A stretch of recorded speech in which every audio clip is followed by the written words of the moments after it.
Get it done. Yes, come on, come on. Get it done. Yes, come on, Angie, come on, dig deep. But you know, again, I think, as I say, you know, I've tried lots of things in terms of just dealing with the whole food thing. I've done the hypnosis thing, and I've done the Clearly did not work. Didn't work at all. You know, I've tried lots of different things, and I've kind of come. I'm 38 years old. You know, I'm the wrong side of 38, and basically, I've kind of come to the conclusion now that Big 4-0. the big 4-0 shit. Coming soon. Scary. But I've kind of come to the conclusion now that it's just really all about willpower and just being your word. You know, you say you're not going to eat the stuff. Yeah. Just be your word. You know, how difficult can it be? Just do Well, what you say you're going to do. very difficult, isn't it? It's really tough. It's not easy. But until this point, I've never actually said I am not going to do it in front of, you know, all of our viewers. You know. Yeah. I'm going to get through this, and I'm not going to eat that shit. That raises the stakes, big style. You're a brave man. You guys are going to call me on it. You better have. If I fall off the wagon, I know you're going to call me on it. So this is my motivation. That's lovely. Good job. Yes, come on. Give it a good pull, come on.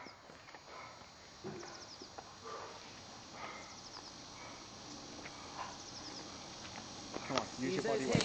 Get your arms right down. Give me power through the hips. Use some counterbalance. Counter needle pulley, come on. Okay, what he needs to be doing here is using his hips more.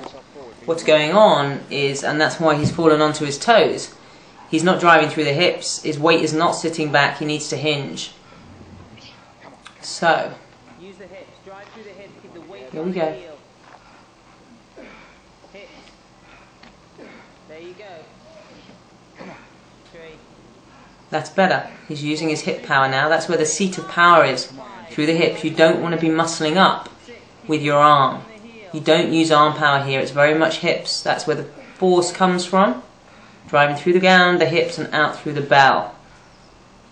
Now, he needs to be a little bit tighter on his drop as well. That bell is just crashing down a little bit. He's not absorbing it through his hips properly, which is going to make him very tired.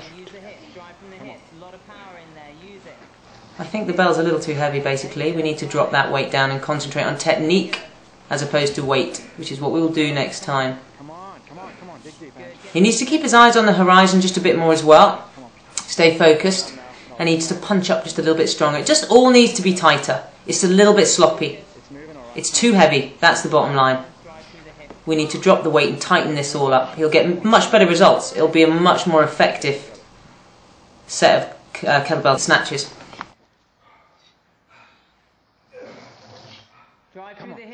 Once he drops the weight on this, Andy's going to find it a much more effective set. It's just not going to be working for him. Now here he's muscling up, and see what happens? Straight onto the toes. Not good.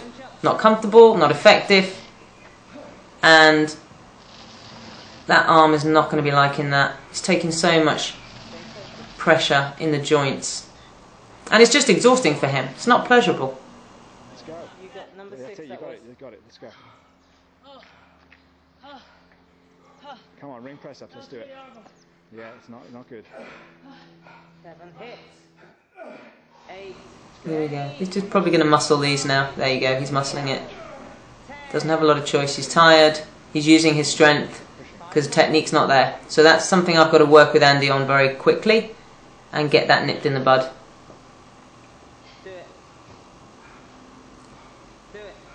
Yes, good form. A lighter weight would just, you know, he'd fly through that and it would be more effective in the workout. Heart rate would stay up. It's just not really achieving the result. See, no hips at all there. No hips at all. None. Hips are not moving back.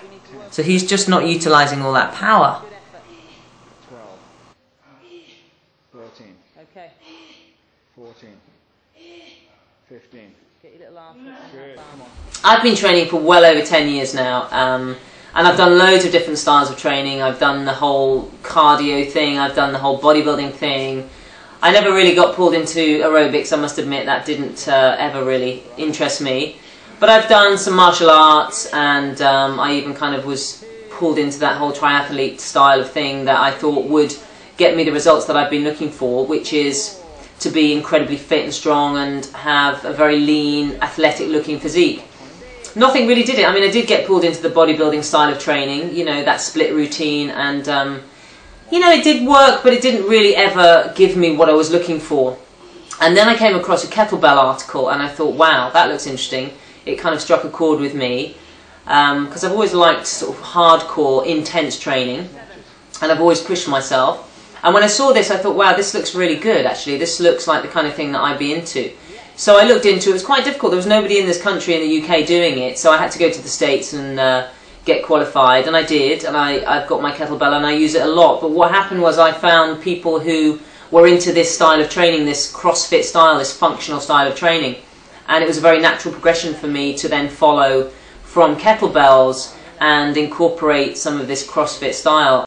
1, 7, That's it. 8, Come on, 13, 13, 9, 13, get to 15 before you rest. Good. 11, 15, 12. good job. 10 more. 13, Get them out in fives, 2 fives. 14, 2 fives. 15. Good, good, good. Come on. Come on, suck it up. Yeah. It does help having a healthy household, yes. It helps not having it in the house at all. Then you don't have to fight yourself about it, you know. But I think it's got to be a mental decision that you just say, that's it.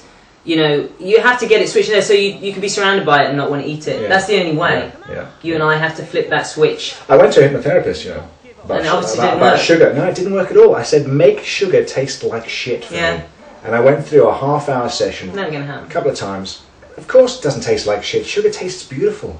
It does. I can't get around that. But we pay a high price, and it's that fact is you and I don't want to pay that price anymore. No. That's the difference now. We don't want. We're not. You know, it's uncomfortable paying that price. It's not worth it. It doesn't taste as good as, you know, feeling lean and feeling healthy. Yeah, it doesn't taste as good anymore. Come on.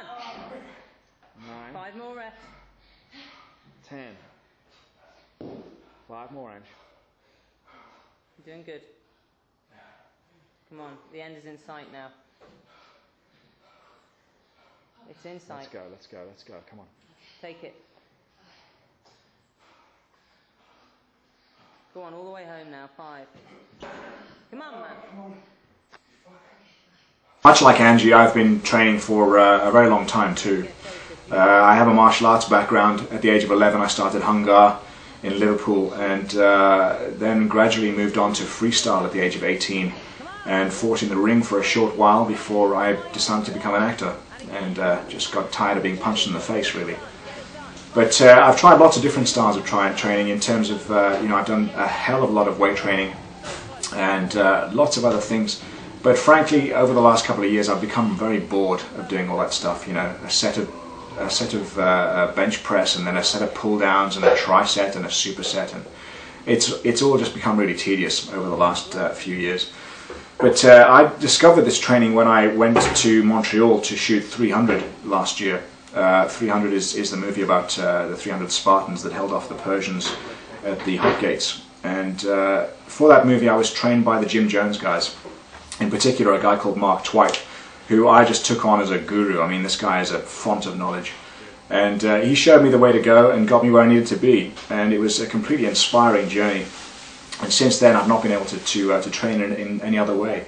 In fact, as soon as I got home, I got this home gym together, and you know, got tires from the local farmer, and I got a rope from the local shipyard, and I just kind of spent the last 3 or 4 weeks getting this gym together, having been so inspired while I was in Canada.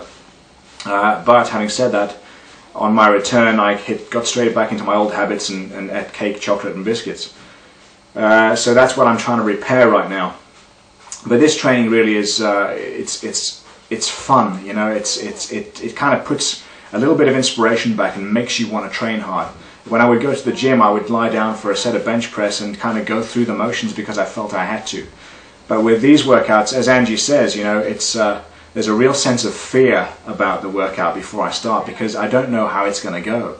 Because the beauty of this stuff is that no workout is ever the same. You might do the same workout twice in a month maybe, but it's not like going to the gym and doing chest, back, biceps on a Monday, Wednesday, Friday, and then, you know, shoulders, legs and triceps on Tuesday and Thursday every week forever kind of thing, you know. So every single day is different, and it's based on you know, gymnastics, power, strength, speed, agility. So you can kind of mix those workouts up and get the same cardiovascular, physiological effects each day, but every workout only